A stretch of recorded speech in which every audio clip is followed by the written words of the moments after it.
Even though deer hunting season takes place at specific times throughout the year, being a committed deer hunter is a year-round activity.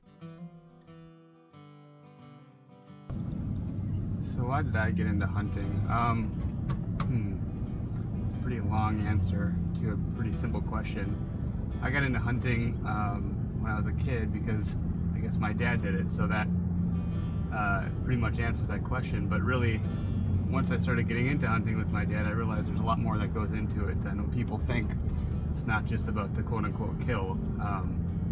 It's about kind of slowing down and appreciating nature and spending time outdoors with loved ones, taking it all in, and those experiences kind of roll into stories that get told year over year, generation after generation, and they kind of live on forever. So it's a really cool experience, and there's a lot that goes into hunting. So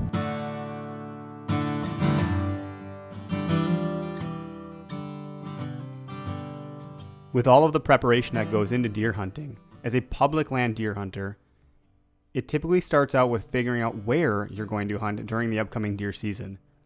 The internet has made this process much easier than it ever was in the past. It's still important to have a printed map of the land you intend on hunting for when you're out in the field. Most of the time your smartphone will do the trick, but there are those other times when you just can't get a cell signal and you'd hate to not know where you stand.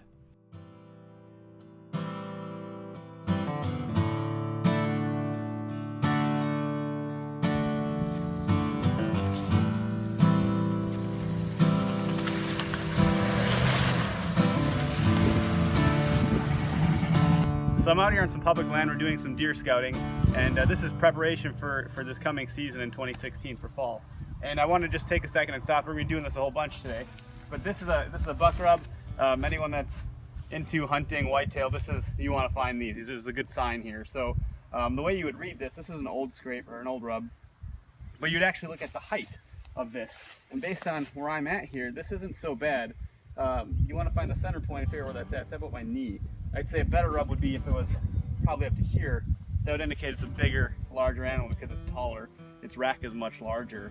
So this isn't a major, a really good rub, but it is a good sign that there's bucks in the area. So we'll keep looking for some more sign and enjoy the day. All the time in the world in front of a computer won't do you any good if you never get boots on the ground.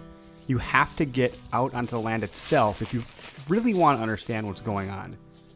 Once you spend time on a piece of property, you can get a better understanding of what route the deer are taking to and from water sources, food sources, and where they're bedding down. So the great thing about hunting is that there's no bugs in fall and winter. Typically there's a lot less. So that sucks for now, but we'll get through it. What I want to show you right now is this deer trail right here.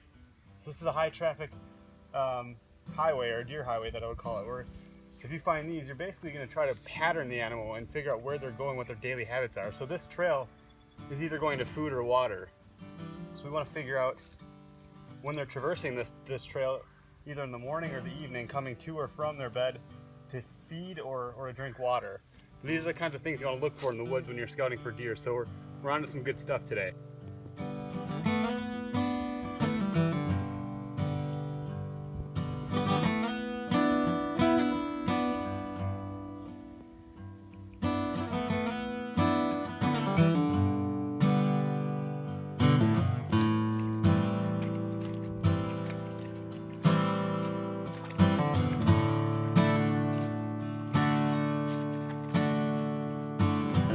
Sometimes it's hard to know how difficult hunting can be. Deer can go wherever the heck they want. They don't need this kind of gear.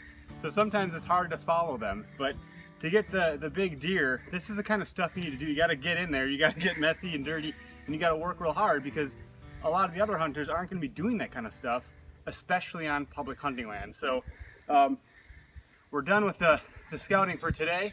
But it's a lot of fun to just get out in this stuff. So that's scouting.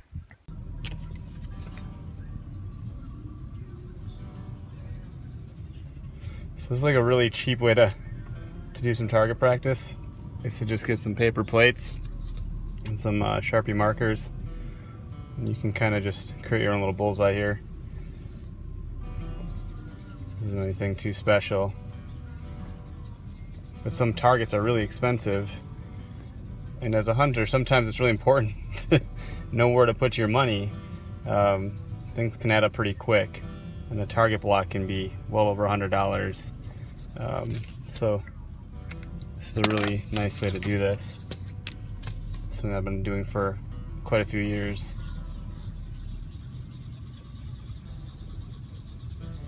And there you have it. There's our bullseye for today.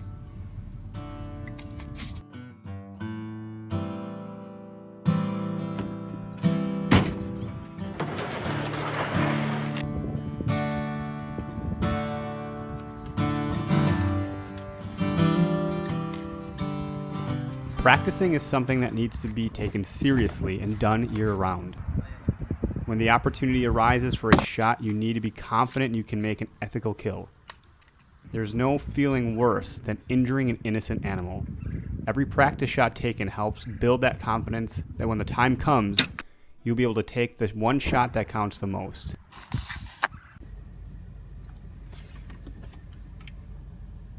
All right, so we're shining for deer because at night, deer are nocturnal, so you get a better sense for their activity and what they're doing. And there's one right there. You see its eyes reflecting back.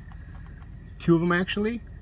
So, and you can tell a lot about their activity at night to get a sense of where they're going, depending on what time it is. And if they're laying down or if there's bucks nearby, a doe will likely not be laying down.